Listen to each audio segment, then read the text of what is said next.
Selamat malam sahabat pembelajar. Setiap Kamis malam Anda akan bersama dengan saya, Oki, dalam acara Live Talk with Oki.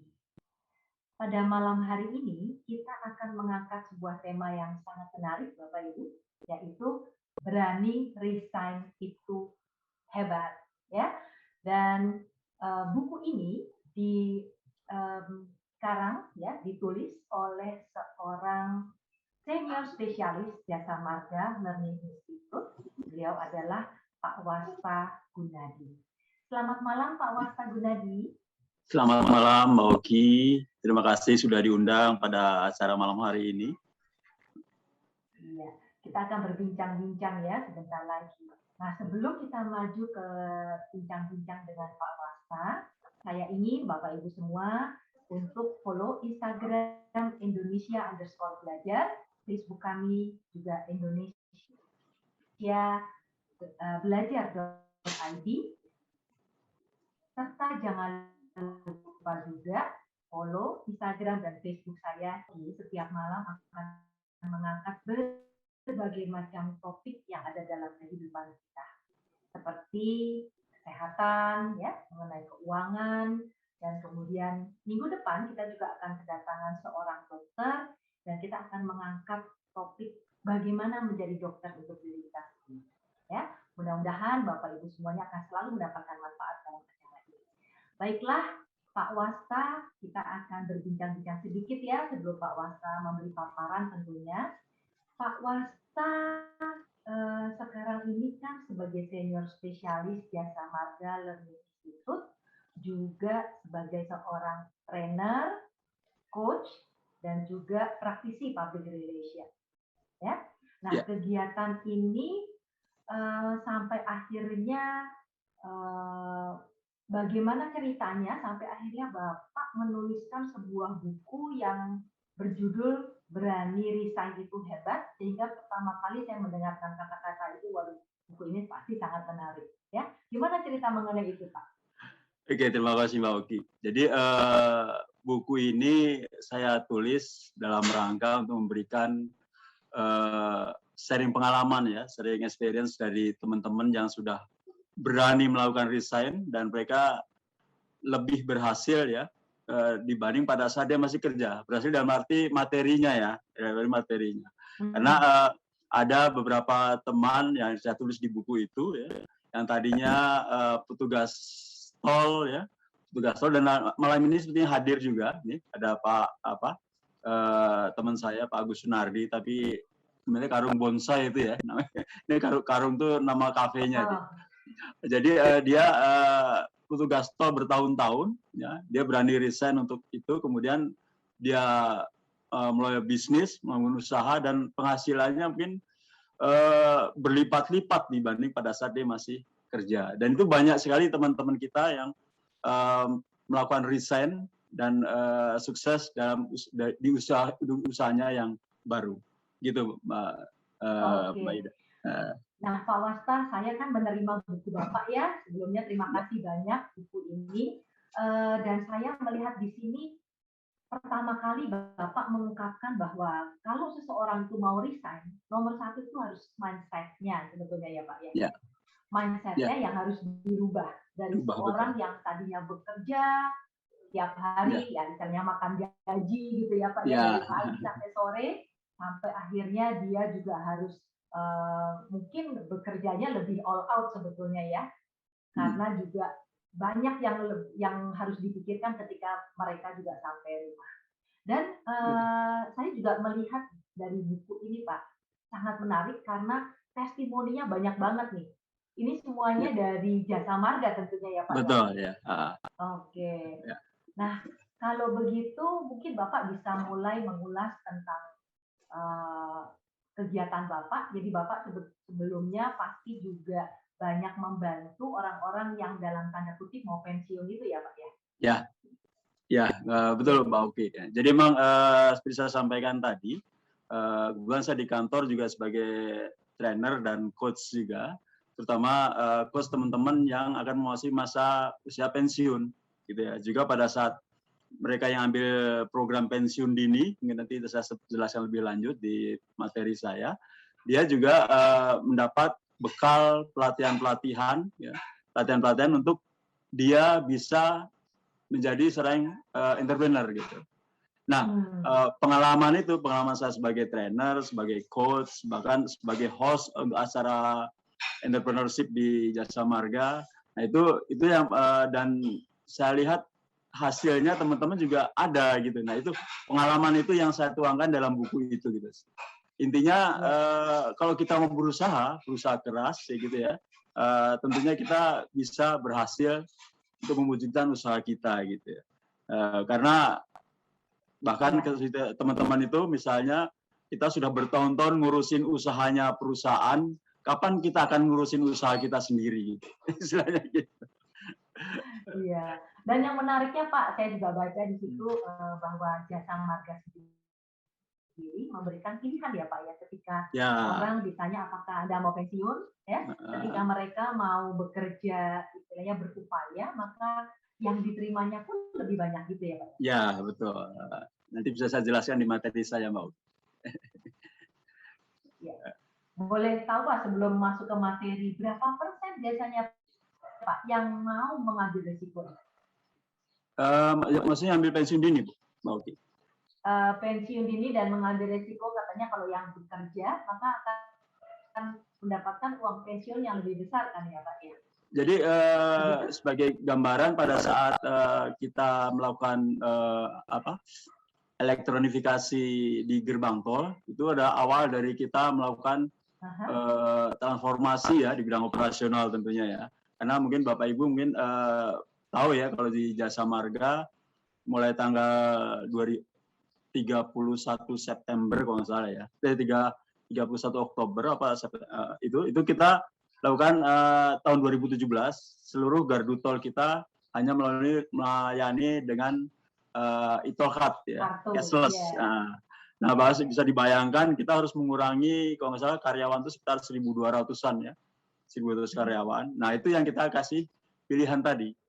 Ada yang mau tetap kerja di Jasa Marga atau di anak perusahaan, tentunya melalui tes ya, atau mau sebagai entrepreneur gitu.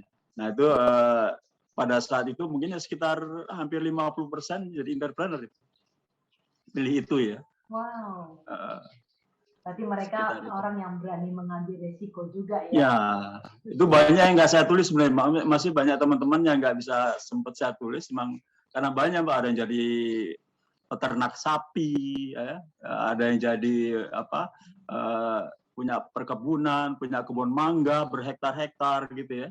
Itu banyak teman-teman kita di Cirebon itu yang punya kebun mangga, yang seperti saya tulis malah dia punya kolam pemancingan ya, karena dari hobi kan, kalau dalam usaha itu ada salah satunya karena hobi ya. Nah, hobi dia mancing pada saat masih aktif ya, dia masih aktif, dia hobinya mancing, nah, dia punya sebidang tanah dijadiin kolam pemancingan, bikin warung di situ, dan dapat penghasilan yang lebih besar dari gaji dia istilahnya gitu. Pak Bapak juga jadinya punya kebahagiaan tersendiri nih Pak ya, melihat orang-orang yang berhasil ya Pak ya. Ya, itu salah satu kan kita senang kalau misalnya orang-orang teman-teman yang kita jadi peserta pelatihan di kita ya, pada saat itu kita jadi trainer, apalagi pada kita coach dan berhasil, kan satu kebanggaan sendiri itu Mbak Oki. Iya. Oke Pak, silahkan kalau Bapak mau memaparkan materinya. Oke. Terima kasih.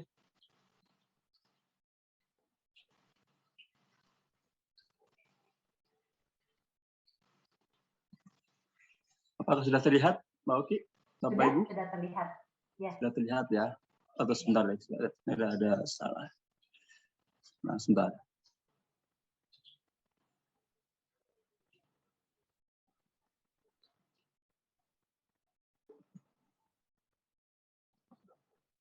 Ya.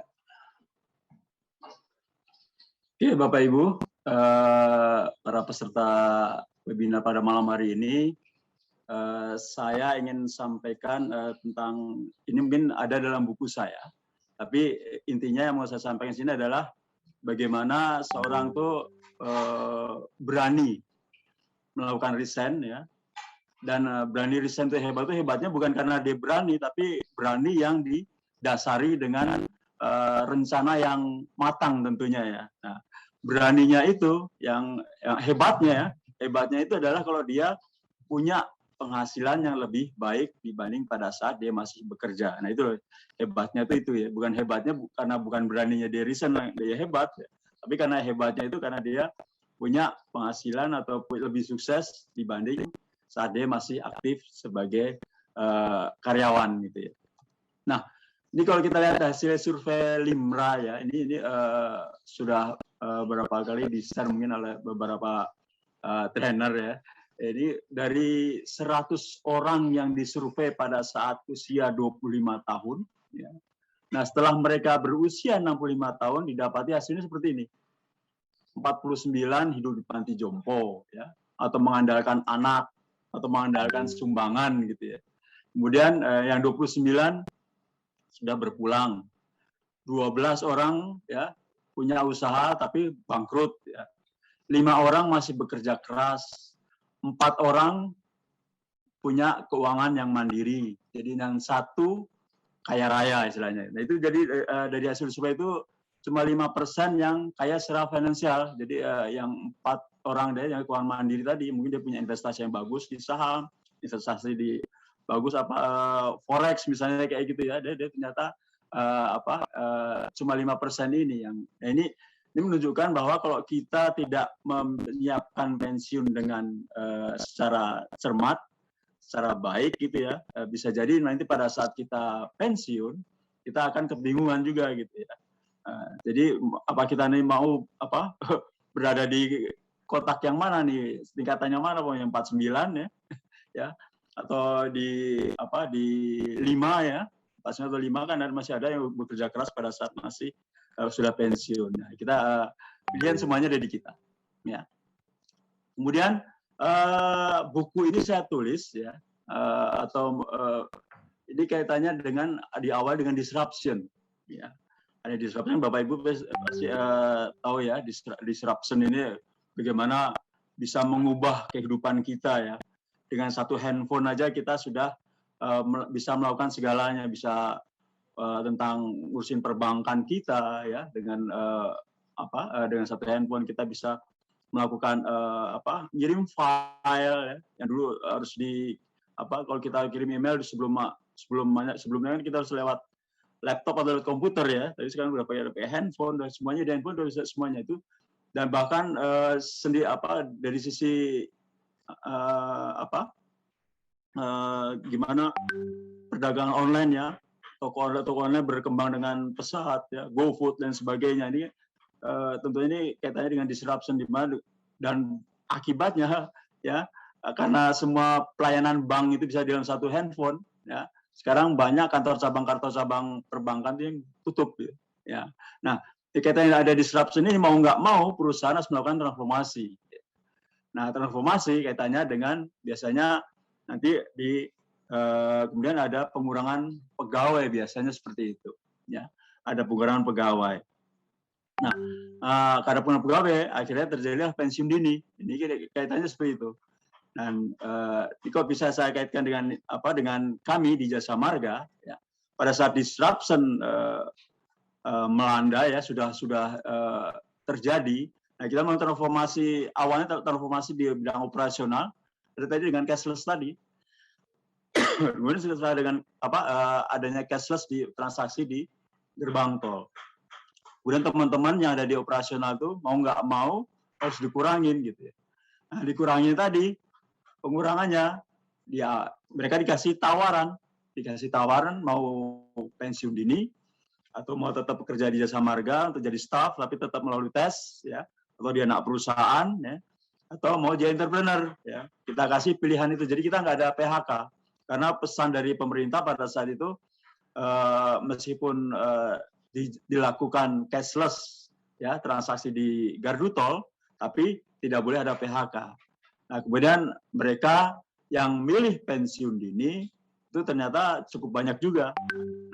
Nah, mereka pensiun dini kita berikan pelatihan khusus ya, kita berikan pendampingan ya, kemudian biar mereka lebih menyadari bahwa pensiun itu bukan akhir dari segalanya, tapi justru adalah awal dari segalanya. Ya. Karena dari awal segalanya, pensiun adalah bisa menjadi second career kita atau karir kedua kita ya setelah kita aktif sebagai karyawan di perusahaan. Jadilah buku ini adalah saya beri judul Berani Resign Itu Hebat. Ya. Nah, ini Bapak Ibu ya. Jadi Berani Resign Itu Hebat kalau bisa kita kita buat sebuah singkatan. Ya. Resign itu bisa dari R-nya bisa rest, ya rest menuju ke rise. Ya. Jadi kita jangan menganggap bahwa pensiun itu adalah untuk istirahat, justru adalah untuk bangkit. Ya. Jadi untuk bangkit. Ya. Kemudian pensiun itu harus jangan dihadapi dengan emosional. Emosional itu bisa kesedihan, ya, bisa kecewa, ya, karena kita udah pensiun terus kita kecewa, ya, kita juga kesal gitu ya. Tapi harus dihadapi dengan energik, ya. Dengan energik, dengan lebih punya semangat ya untuk kita pada saat pensiun. Jangan sampai kita emosi lah gitu ya. Kemudian yang ketiga setnya ya, setnya karena pensiun jangan sedih lah ya. Jangan kita sedih ya pada saat pensiun, justru kita harus smart ya, set to smart. Jadi gimana kita smart dalam menyiapkan pensiun, bagaimana smart kita dalam merencanakan pensiun, gimana kita smart merencanakan usaha setelah pensiun dan sebagainya. Kemudian ignore ya, ignore itu important. Jadi jangan abai gitu ya, jangan mengabaikan udah pensiun udah kita sebodo amat lah gitu ya, dengan udah kita udah pasrah aja lah gitu ya, pasrah aja. Nah itu sebenarnya kita harus pensiun adalah sesuatu yang penting gitu. Ya, supaya penting untuk apa? Untuk kita membangun semangat kita gitu. Jangan sampai kita berkurang semangatnya pada saat kita sudah pensiun. Juga dari from guilty to gain. Ya. Jadi dari kita kadang pensiun merasa bersalah ya. Apalagi ada anggap pensiun sebagai laskar tak berguna gitu ya. Nah itu kadang-kadang jadi bikin orang ngelokro kalau orang Jawa bilang ya, udah nggak semangat gitu. Jadi jangan menganggap merasa bersalah, tapi harus mendapatkan yang diinginkan. Ya, pada saat kita pensiun, kalau kita punya rencana, kita harus dapatkan itu. Ya. Dan N-nya adalah nothing, ya, to never stop doing. Jadi pada saat kita pensiun, yang kita jangan menganggap kita sudah bukan apa-apa, gitu. Tapi kita harus menjadi orang yang tidak pernah berhenti bekerja atau terus beraktivitas lah. Intinya gitu. Jadi kalau kita resign ini lebih mudahnya kita harus dari resign yang merah ini ke resign yang warna hijau ini. Nah, kemudian gimana sih ngawali pensiun ya? Membangun usaha pensiun itu awalnya seperti apa? Ini biasanya saya sebut dengan ASRI ya. Awali dengan mimpi ya. Karena impian itu gratis, tapi untuk membuat impian itu jadi kenyataan harus dibayar dengan proses. Ya. Kemudian sesuai passion tentunya, ya. Sesuai passion dan rencanakan dengan matang dan intinya lakukan segera. Nah itu dalam membangun usaha seperti itu, ya kuncinya itu ASRI. Ya. Kalau kita mau awali dengan mimpi, sesuai passion, rencanakan dengan matang dan intinya lakukan segera. Nah, ini yang bisa menjadi peluang pada saat kita untuk membangun usaha. Ada hobi, ada keahlian, ya.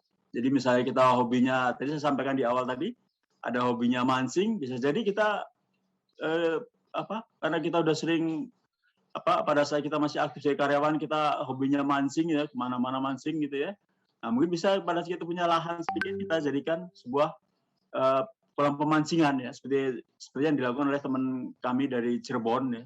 Dia buka kolam pemancingan plus warung ya, dan omsetnya itu udah di atas 20 juta tuh per bulannya gitu ya. Kemudian bisa juga keahlian ya. Kadang kita sebagai coach, kita punya keahlian sebagai trainer, itu ada keahlian, atau mungkin kita bisa jadi ada beberapa teman kita bahkan jadi dosen, ya. Setelah ambil pensiun dini dia jadi dosen karena dia memang punya keahlian di bidang itu, ya, di bidang finance. Ada salah satu teman kami dari Surabaya, ya, dia jadi dosen di Mojokerto. Nah itu bahkan kemarin dia telepon saya, ya, dia cerita bahwa dia mendapat jabatan struktural di kampus itu, gitu. Dan ini tentunya ternyata jasa marga pensiun dini itu tidak lantas dipandang sebelah mata di luar. Ternyata teman kami ini malah jadi dapat jabatan struktural di kampus tempat dia ngajar itu. Kemudian ada juga waralaba bisa, franchise bisa, ya. Juga kalau mau ada juga dengan ATM, lihat produk orang lain dan perbaiki. ATM itu amati, tiru, modifikasi. Contohnya misalnya kadang kita melihat ada pada saat Lebaran, ya, ada orang bikin kue, ya, kue Lebaran itu ada nastar, ada stengel dan lain sebagainya. Tapi kita yang ngomong, nurani kita yang ngomong. Kan ada ini ya. Oke. Kemudian ATM, ya, ATM itu mesti amati, tiru, modifikasi. Jadi misalnya tadi saya ambil contoh Lebaran, ya. Di Lebaran itu kadang ada orang jualan pakai kue toples tuh, ya. Macam-macam kuenya.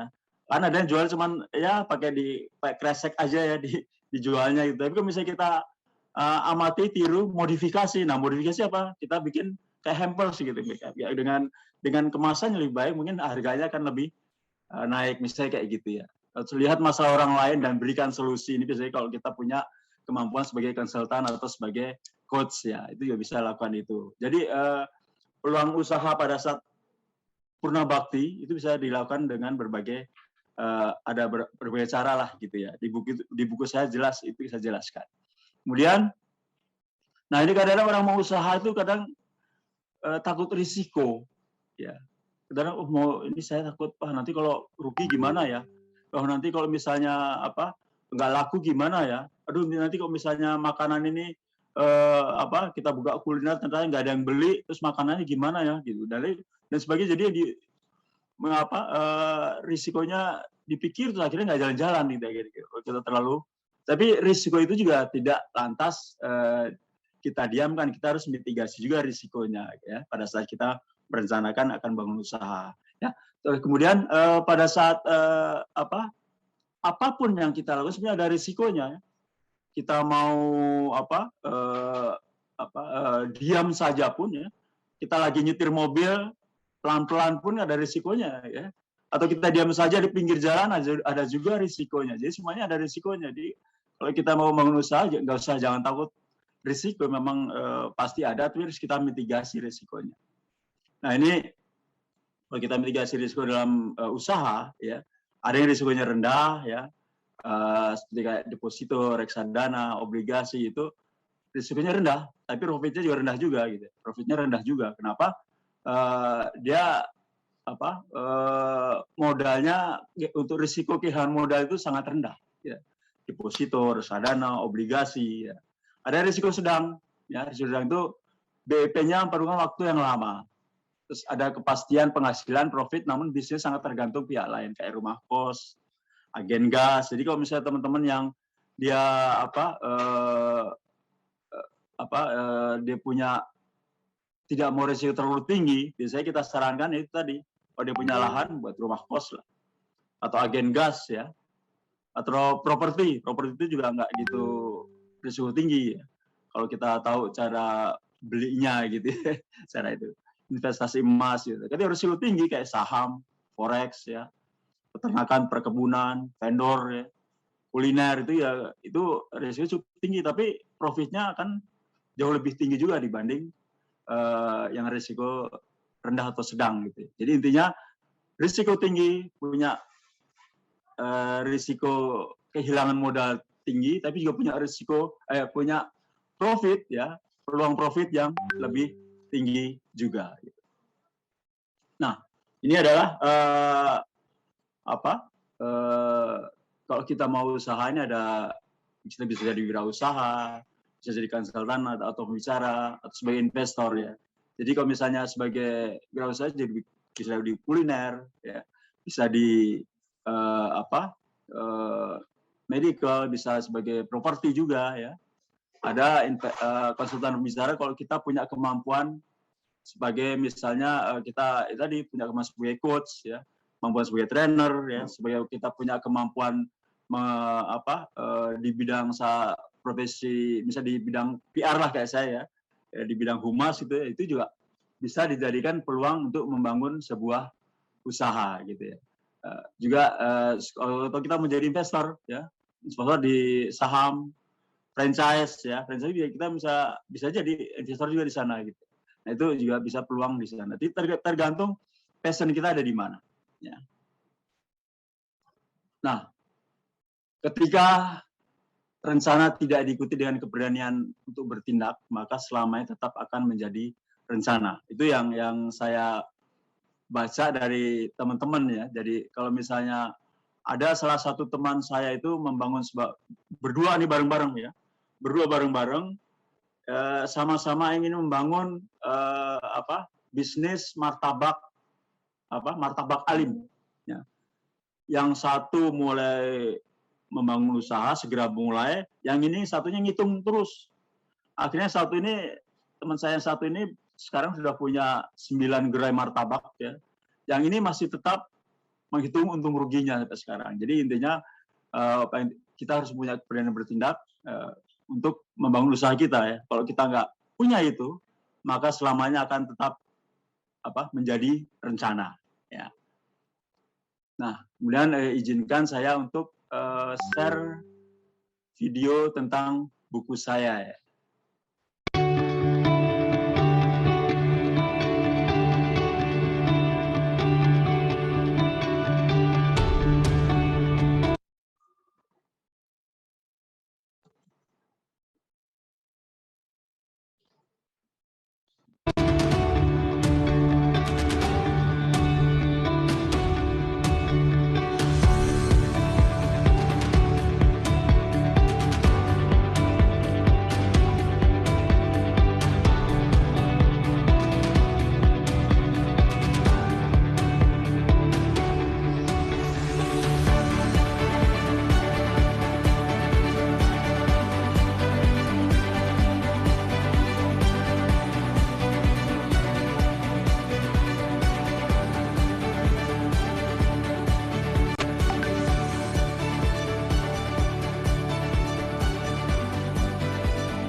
Oke. Nah, oke. Sekarang saya ada buat Bapak Ibu, saya siapkan 3 buku saya. Ya, saya punya 3 buku. Ya, nanti silakan siapa yang jawab paling cepat duluan dan benar di chat room akan mendapatkan 3 buku saya. Ini ada quote, setinggi apapun pangkat yang Anda miliki, Anda tetap seorang pegawai. Sekecil apapun usaha yang Anda punya, Anda adalah bosnya.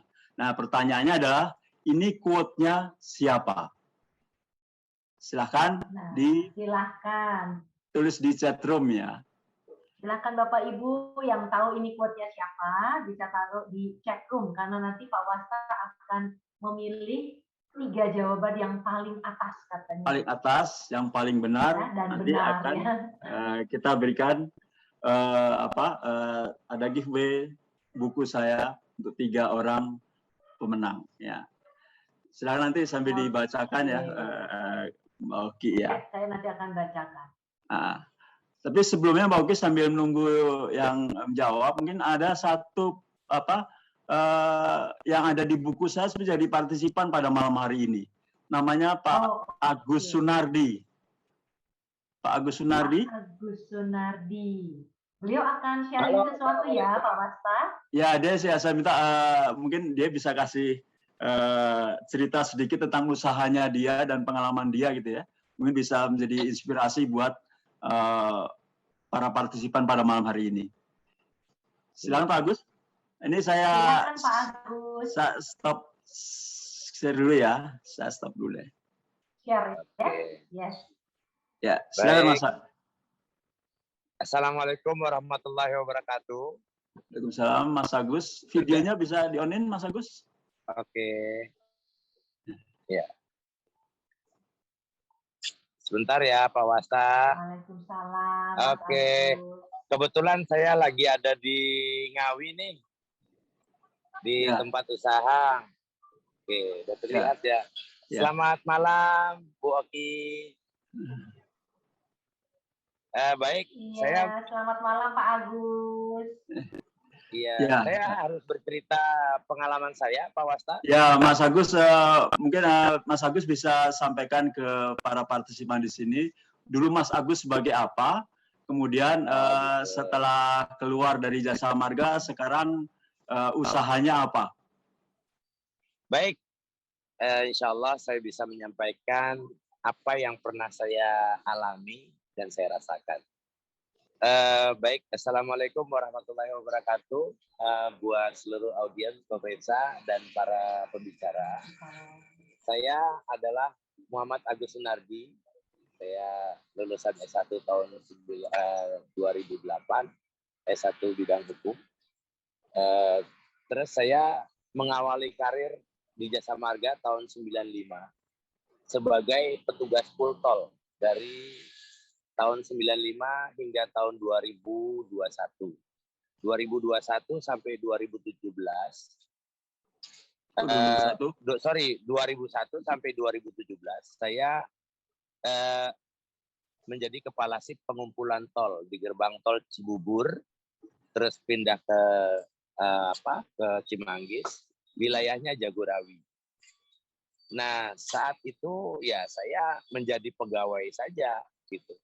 Terus terang, bukan saya kurang, tapi memang tidak cukup kalau mengandalkan hanya gaji. Akhirnya saya begitu ada tawaran Alive di Jasa Marga, saya ngambil Alive. Jadi resign, pensiun dini, yang notabene di sana saya harus berani untuk mengambil sikap. Karena memang nawaitu saya waktu itu ingin terlepas dari riba dulu. Karena memang saya terlilit hutang yang lumayan dan cicilannya lumayan sampai 10 tahun. Akhirnya saya harus keluar dari zona yang nggak nyaman ini. Yang zona artinya saya nggak merasa nyaman karena memang saya punya kewajiban untuk bayar riba. Nah terus saya mulai berpikir kalau saya nggak punya penghasilan yang cukup, saya seperti apa nanti menyekolahkan anak-anak, terus saya mau bertahan hidup seperti apa. Akhirnya saya mulai punya tekad, saya harus bisa menjadi diri saya dan saya harus bisa berkreasi dengan diri saya. Saya memulainya dari tukang kopi. Saya punya modal 4.400.000. Itu saya nekat paruh waktu saya menjadi pedagang kopi. Alhamdulillah. Di rest area 575. Di rest area 575 waktu itu saya sewa kontainer. Waktu itu masih fungsional, belum operasional, masih fungsional dan masih ada kontainer-kontainer. Setelah itu berapa bulan kemudian? Udah berapa tenan, Mas? setelah 6 bulan saya berusaha, akhirnya kan dibangun nih menjadi operasional setelah diresmikan udah bangunan. Akhirnya saya punya awalnya 7, terus sekarang sudah punya 13 tenan. Wow. 13 tenan itu ada apa aja tuh Mas biasa. Agus? Oke, dari 7 tuh tenan-tenan kecil, Makanan ada 3 ya tenan 3 premium, terus ada mitra, nah itu berbentuk makanan. Makanan ada rumah makan Indonesian Food, ada Bang Jago ayam crispy, ada pempek Batagor, terus ada rumah makan warung Nusantara, terus ada Karung Cafe untuk kafenya. Kafe ya. Terus saya punya minimarket Al05 namanya. Omsetnya berapa Mas Luar Agus? biasa ya. Mas Agus Ya, omsetnya berapa per bulan?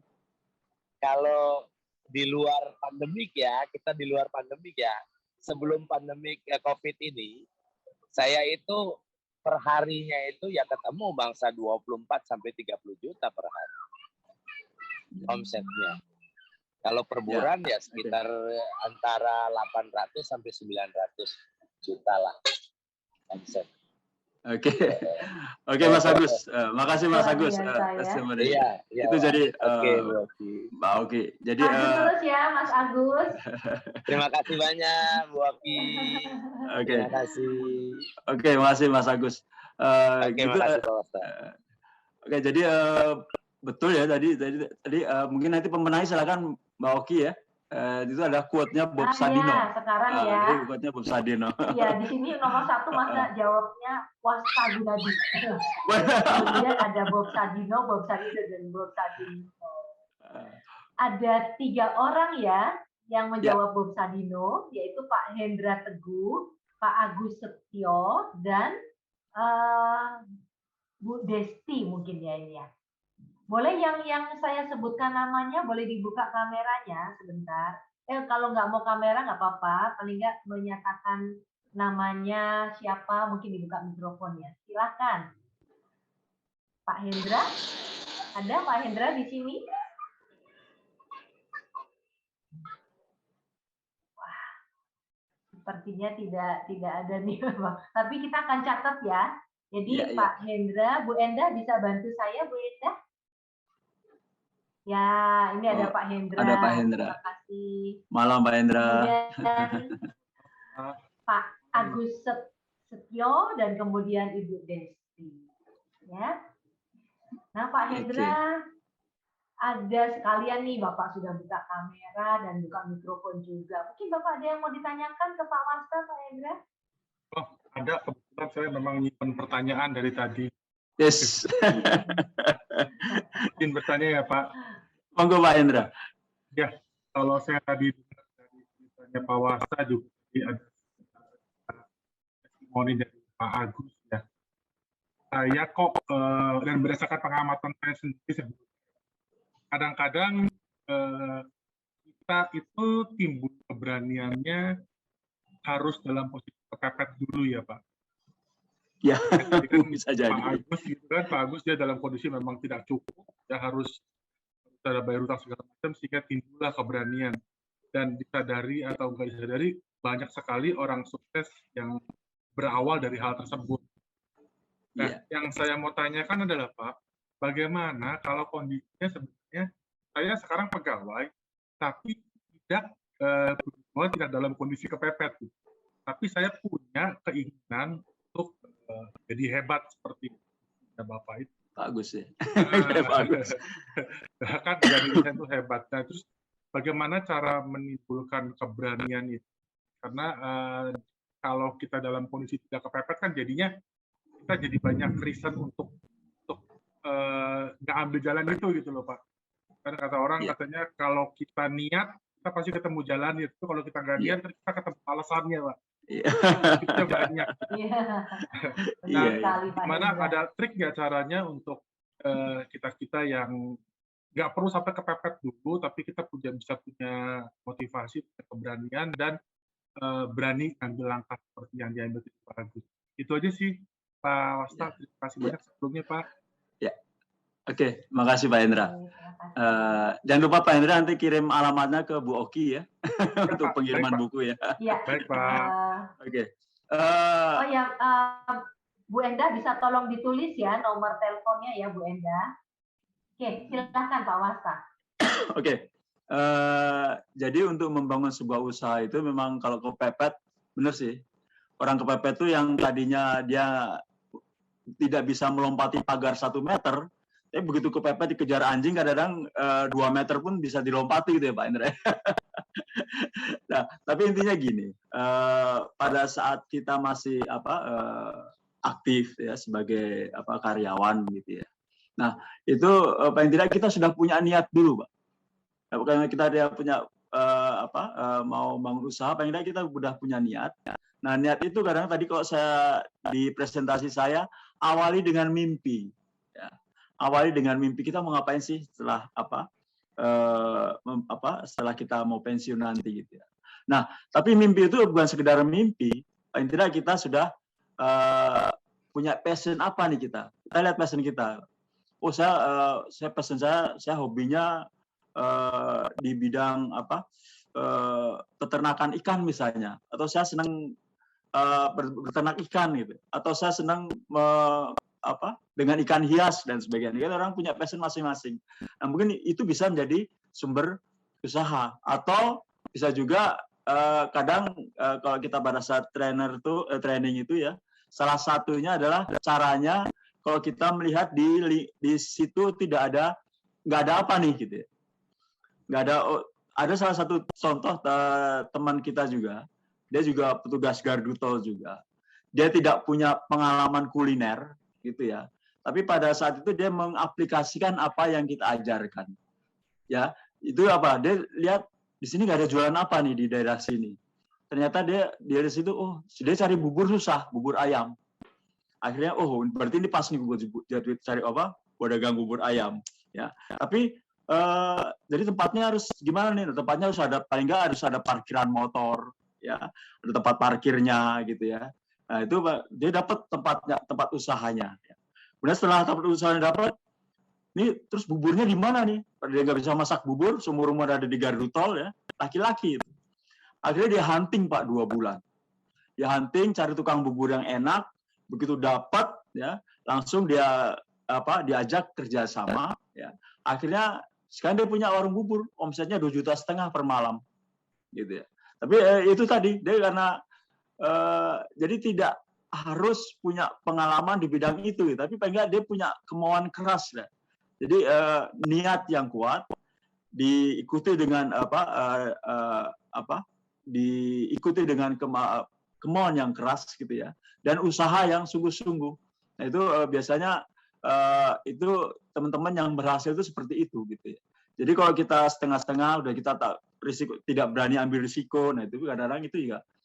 Biasanya orang kalau kata Nelson Mandela ya, kalau kata Nelson Mandela itu dia bilang jangan melihat saya dari kesuksesan saya sekarang, tapi lihatlah dari berapa banyak saya jatuh dan bangkit kembali gitu. Mungkin itu Pak Hendra bisa menjadi insight buat Pak Hendra. Terima kasih. Baik, terima kasih Pak. Oke, silakan Mbak Uki. Iya, ya Pak Hendra. Nah, teman-teman, jika teman-teman atau Bapak Ibu semua di sini juga ingin dapat bukunya Pak Wasta, kalau yang kebetulan tidak dapat hadiah ya pada malam hari ini, Bapak Ibu bisa WA ke 0812 9119 3078. Ya, saya ulang ya. 0812 9119 3078. Sedangkan Bapak Ibu pemenang pada malam hari ini yaitu Pak Hendra, kemudian Pak Agus Setio dan Ibu Desti bisa menghubungi saya. Nomor telepon saya 0816 1104995. Baik Bapak Ibu semuanya, masih adakah pertanyaan untuk Pak Wasta baik melalui chat atau bisa langsung juga bertanya? Silahkan Bapak Ibu semuanya. Ada? Oke, nah sambil menunggu nih Pak Wasta ya, Ya. Kebetulan kan Bapak ini juga kemarin 2 minggu yang lalu hadir Ya. pada saat acara di sini. Yaitu acaranya judulnya adalah Gajah Mati Meninggalkan Ya. Gading, Harimau Mati Meninggalkan Belang, Manusia Mati Meninggalkan Nama.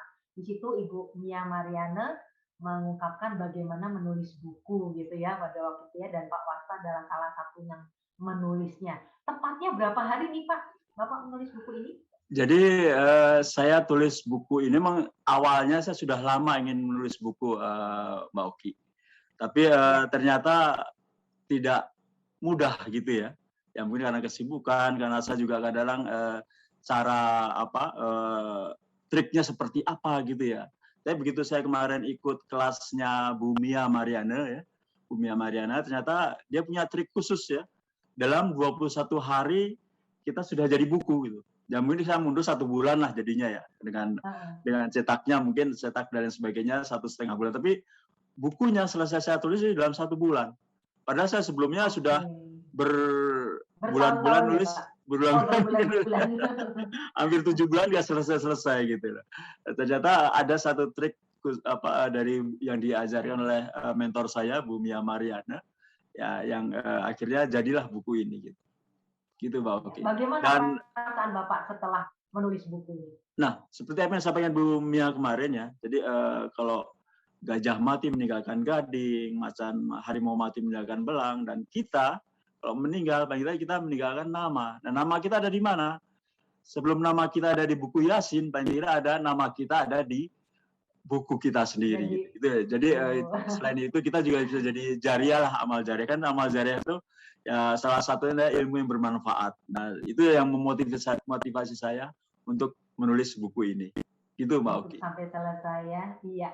Jadi Bapak Ibu semuanya, jika Bapak Ibu juga ingin mendapatkan sesuatu ya tentang menulis buku itu seperti apa, Bapak Ibu juga bisa mencari YouTube kita dengan judul seperti tadi. Jadi apa yang kita sampaikan pada malam hari ini dalam 2-3 hari ke depan akan ada di YouTube.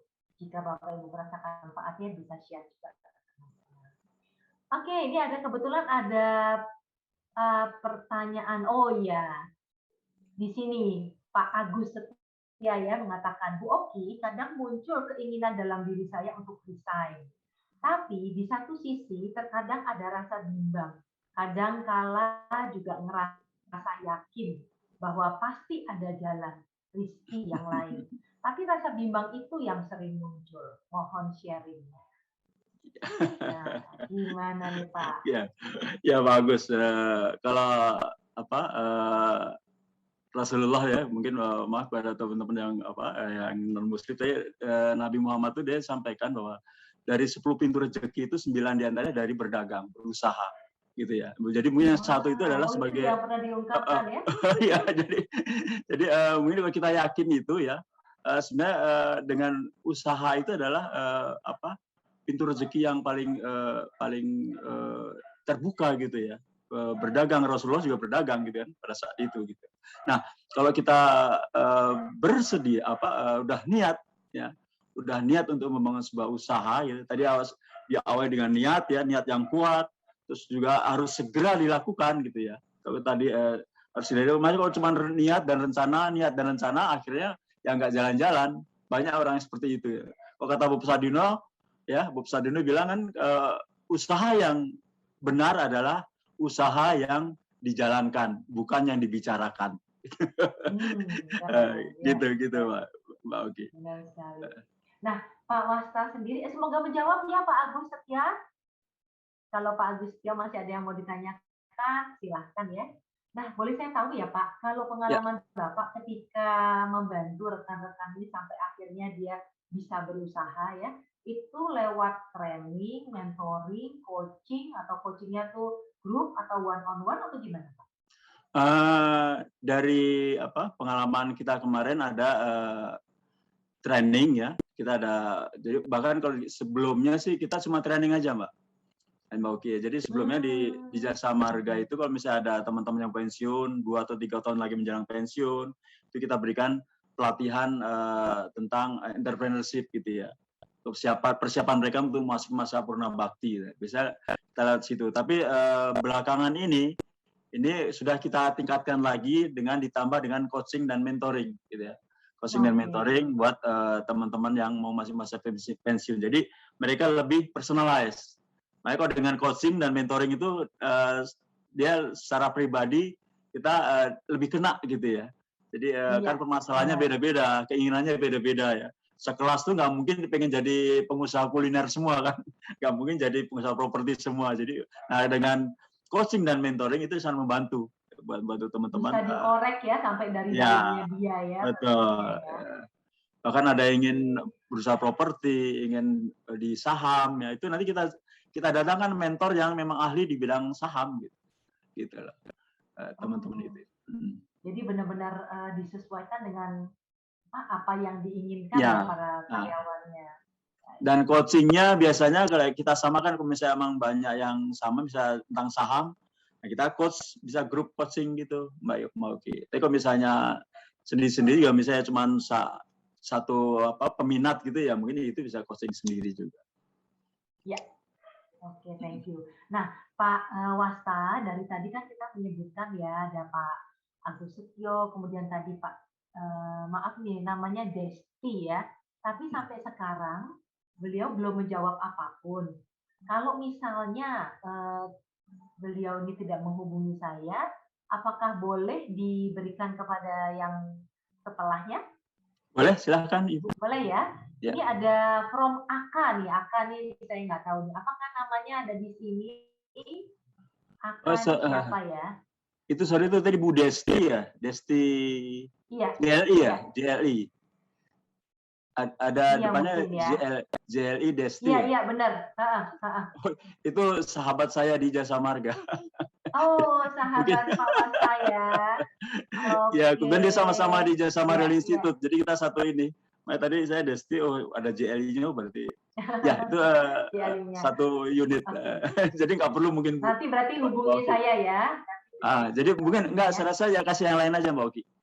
Di bawahnya aja. Kasih yang lain. Nah, kalau kasih yang lain, ini Aka nih, ada namanya juga. Cuman singkatan ya, Aka. Apakah Bapak Aka, Bapak atau Ibu Aka bisa menulis di chat atau kemudian buka mikrofonnya? Nah, satu lagi ada Ibu Dewi Ida. Ibu Dewi Ida. Ada Ibu Dewi Ida?